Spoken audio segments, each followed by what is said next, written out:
oddly specific Hearthstone cards, like Ice Cream Peddler. 4 mana, 3 attack, 5 health, Battlecry. If you control a frozen minion, gain 8 armor. This card, I guess, is like intended as anti-freeze mage technology, which was a strategy where the opponent would clear and freeze your board over and over again to stall in order to then be able to damage your hero directly with a spell or various spells at a later point. This prominently started all the way back with classic freeze mage, using things like Frost Nova Doomsayer, Alexstrasza Fireball, etc. And this card being created as a result of freeze mage is likely confirmed by its flavor text, but it also could just be like a funny reference and then just be like a card that was odd enough that they just like decided to make it for like the, you know, quote unquote flavor of it, and then just like put it out there and see if it finds a use. And actually in this case, oddly enough, it sort of did find a use. Being used in Hostage Shaman, the idea was to repeatedly freeze your own board and then cast this battle cry, among others, with Shudderwalk over and over again to gain massive amounts of armor and ultimately prevent yourself from ever dying. However, the name Hostage is adequately named here because you don't actually have a way to win with this deck. You just were holding your opponent hostage until they willingly left or the turn limit was reached. That was it. Next up, perhaps the best example for a card that is oddly specific. Mystified Tocha.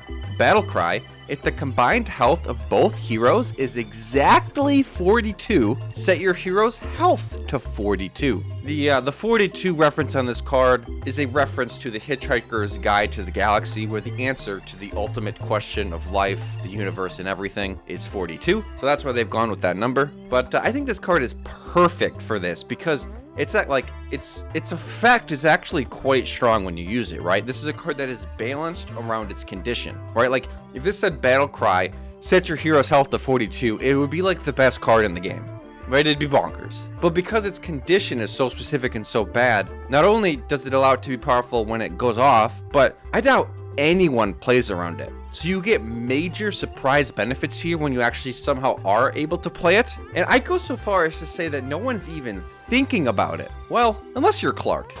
All right, we're still in it. Wait, this is 42. Wait, no, it's 42!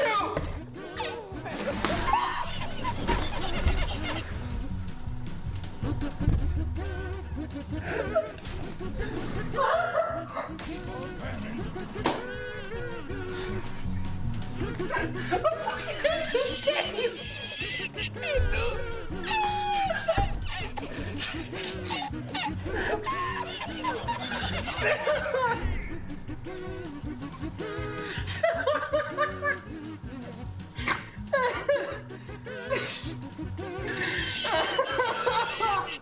In Hearthstone, there are a lot of ways to destroy a card. Starting all the way back in Classic, cards like Assassinate, right? In that case, there is no specific condition that has to be met. You just target a minion and destroy it. However, sometimes the cards printed require very specific conditions in order to be able to destroy something. One of the more specific cards in this category is Rend Blackhand. 7 mana, 8 attack, 4 health. Battlecry. If you're holding a dragon, destroy a legendary minion. Not only is this card really expensive, which means you not only have to pay a lot of mana to use it, but you also have to make sure to hold at least one dragon for basically the entire game. On top of that, it doesn't just destroy a minion if you hold the dragon, but only a legendary minion. Like, sure, usually legendary minions would rank pretty highly on the list of minions you'd want to destroy, but like, why did this card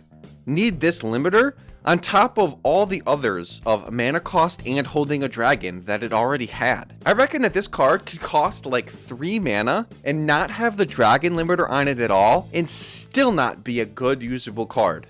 What? I mean, surely if this card costed 3 mana and didn't require holding a dragon, this card would be all we'd spend so much time talking about, is it would constantly be killing all of our big colossal minions and our Titans.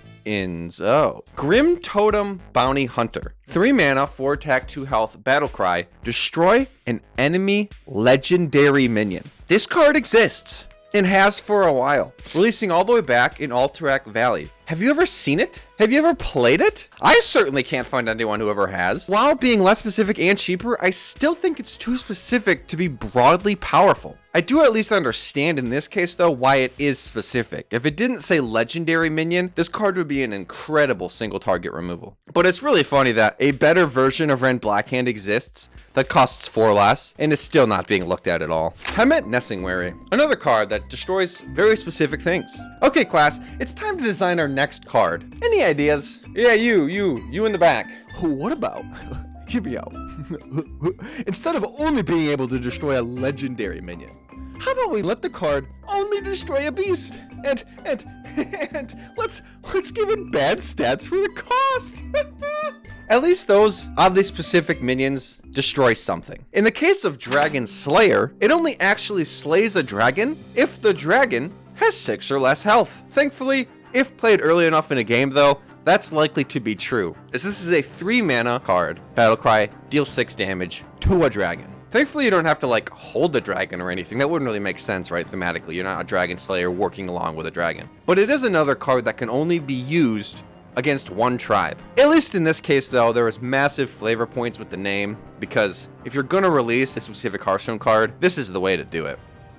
Oh, this guy lost.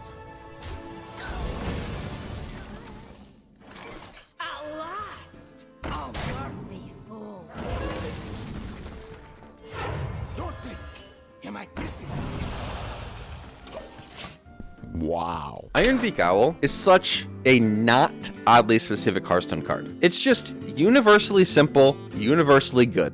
And as a result, it actually got nerfed way back during a completely different time for Hearthstone. A card like Defias Cleaner, however, is not just a more expensive Ironbeak Owl, but it also has a condition of only being able to silence a minion with Death Rattle, as opposed to any other type of effect a minion could have whilst being on the board. Just a truly odd card. I'm not even sure what the main target for this card was intended to be. In the Mean Streets of Gadgetzan, the expansion this card was printed in, the most expensive minion with the word Death Rattle on it was Defias Cleaner. Okay, fine, it was tied with Aya Blackpaw, which I suppose could be a very fine target. However, my best bet is it was printed as a result of the Death Rattle minions from the prior expansion, Whispers of the Old Gods, to try to hit something like Deathwing Dragonlord. Or hopefully, I guess, just generally be usable in a meta full of N'Zoth the Corruptor decks. But like, I don't know, man.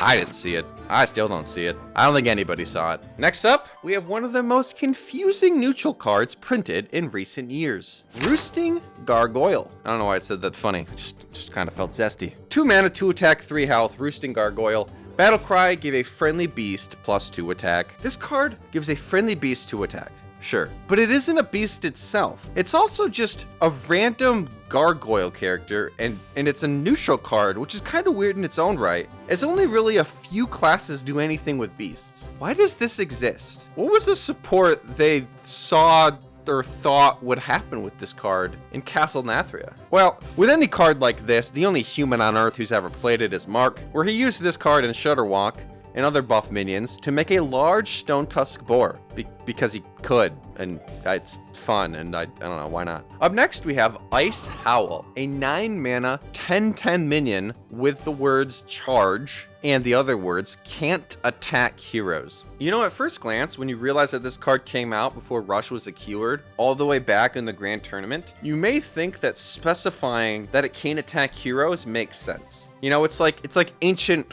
Rush technology, right? It's like what they did, it's what you could do to kind of make Rush a thing before it was a thing. However, this is actually way worse. Say way worse 5 times fast. This is way worse than Rush, as 1 turn, or even 10 turns after it's played, it can never attack face. It doesn't say can't attack heroes the turn it's played, it just can never go face. This card did not need such a strict condition, and it was a laughingstock from the moment it was shown, and has been nothing but forgotten since. Oh right, Ice Howl's a thing. Yeah, well, I mean, Ice Howl a bust.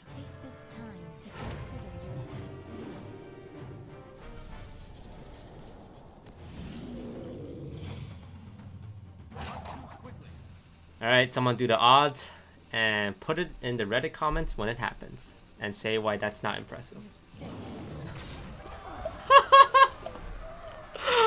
Oh my god. Star Aligner! Another card that has specific numbers. This card, a 7 mana, 7 attack, 7 health minion, Battle Cry. If you control 3 minions with exactly 7 health, deal 7 damage to all enemies. Beautiful card. Just 7s all everywhere except for controlling, because if you're controlling 7 minions, this card would be untouchable. But anyway, this is a really funny card to end on, because this card not only found a competitive meta deck, but one that was absolutely too good. The good thing that the card had going for it was that it didn't require 3 other minions, but rather just 3 minions. So it counted itself. So really, all you needed was 2 other minions, and then these bad boys, you know, the first one and the second, because it's an epic, would then deal insane damage. The combo here, pretty simple. In this case, Aviana into Coon, which was 1 7 health minion, and also gave you all your mana back and made all your minions cost 1. Followed by Medivh, which was just to get another minion with 7 health. And then Brann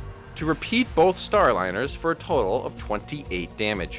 Not just to the opponent's face, but to their entire board. And you're dealing it in iterations of 7, so you're clearing everything and its death rattles and their death rattles and their friends' death rattles. Also though, this was just a generally strong card, despite how specific the condition was. Is it BM if I hit him with a greetings?